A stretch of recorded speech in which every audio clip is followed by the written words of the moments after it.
नमस्कार, मैं आर के सक्सेना, मास्टरमाइंड कोचिंग रीवा, मध्य प्रदेश। जी हाँ, जैसा कि आपको जानकारी होगी या बहुत लोगों को जानकारी नहीं होगी, तो मध्य प्रदेश में ईएसबी द्वारा वन रक्षक, क्षेत्र रक्षक, जेल प्रहरी और सहायक जेल अधीक्षक 2023-24 का रिजल्ट जारी कर दिया गया है। और ये रिजल्ट आपका 13 दिसंबर 2024 को लगभग शाम के आया आपका ये। और जैसा आपको याद होगा कि जून जुलाई 2024 में इसका फिजिकल हुआ था और मई जून 2023 में इसका एग्जाम हुआ था। तो काफी विलंब से रिजल्ट आया है, काफी बच्चों को इसका इंतजार था, लेकिन जो रिजल्ट आया उसको हम कहेंगे खतरनाक रिजल्ट। जी हाँ, खतरनाक रिजल्ट है, क्योंकि जो कभी नहीं हुआ वो इस रिजल्ट में देखने को मिल रहा है। तो इसका जो टॉपर है राजा भैया प्रजापति, उन्होंने 100 नंबर में 101.66 नंबर जो है वो प्राप्त करके ये एग्जाम टॉप किया है। तो 100 में 101.66 नंबर किस तरह से आ सकता है? तो जो इसके जानकार हैं वो ये कह रहे हैं कि ये कमाल जो है वो नॉर्मलाइजेशन का है। तो नॉर्मलाइजेशन के माध्यम से बच्चों के नंबर बढ़ते भी हैं और बच्चों के नंबर घटते भी हैं। तो राजा भैया प्रजापति ने के जो नॉर्मलाइजेशन से नंबर बढ़े हैं वो 101.66 नंबर हो गए हैं और इस तरह से 100 से भी ऊपर इन्होंने प्राप्त किए हैं। तो इस प्रकार से ये कहा तो जरूर जा रहा है कि नॉर्मलाइजेशन का कमाल है ये, लेकिन इसमें कई लोगों द्वारा संदेह व्यक्त किया जा रहा है।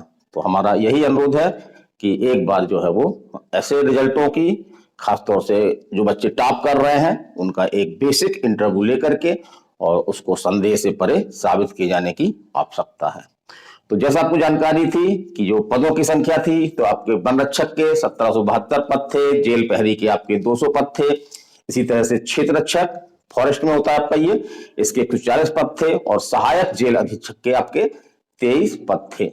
और जैसी जानकारी मिल रही है कि लगभग 10 लाख बच्चों ने ये फार्म भरा था, लेकिन जो मई जून 2023 में एग्जाम हुआ था, तो एग्जाम में केवल जो है वो 50%, लगभग 5,50,000 बच्चों ने ही जो एग्जाम दिया था।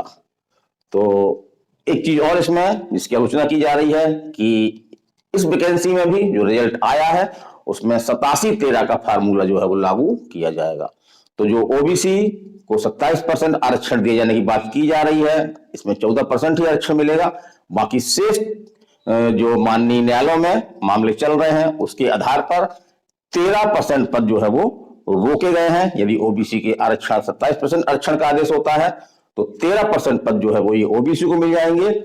यदि ओबीसी के 27% आरक्षण की मांग को स्वीकार नहीं किया जाता है तो ये 13% पद जो है वो आपके जो अनरिजर्व कोटे से बच्चे आते हैं उनको ये दिए जाएंगे। तो रिजल्ट आ गया है, खतरनाक रिजल्ट है, लोगों में थोड़ा सा संदेह है, कई चैनल वाले इस तरह का बोल रहे हैं, लेकिन हम इस तरह कोई शंका जाहिर नहीं कर रहे हैं। लेकिन यदि कहीं पे भी थोड़ा सा संदेह हो रहा है तो उस संदेह को मिटाए जाने की आवश्यकता है। तो इसके लिए हम क्या कर सकते हैं, जैसा कि जनरली करते भी हैं, कि ऐसे जो बच्चे टॉपर हैं, अविश्वसनीय नंबर लाए हुए हैं, तो ऐसे बच्चों का जो है एक बार हम इंटरव्यू लेकर के और उनकी नॉलेज की जांच हम कर सकते हैं कि क्या ये सही है, उनकी नॉलेज किस तरह की है, बेसिक नॉलेज है उनकी कि नहीं है। और इस तरह से जो हम एक इंटरव्यू लेकर के, साक्षात्कार लेकर के उन बच्चों की जो है इंटेलिजेंसी की हम जांच करते हैं, तो इससे काफी हद तक संदेह जो है वो मिट सकता है। तो आज के वीडियो में इतना ही। मैं आर के सक्सेना, मास्टरमाइंड कोचिंग रीवा, मध्य प्रदेश। नमस्कार, धन्यवाद।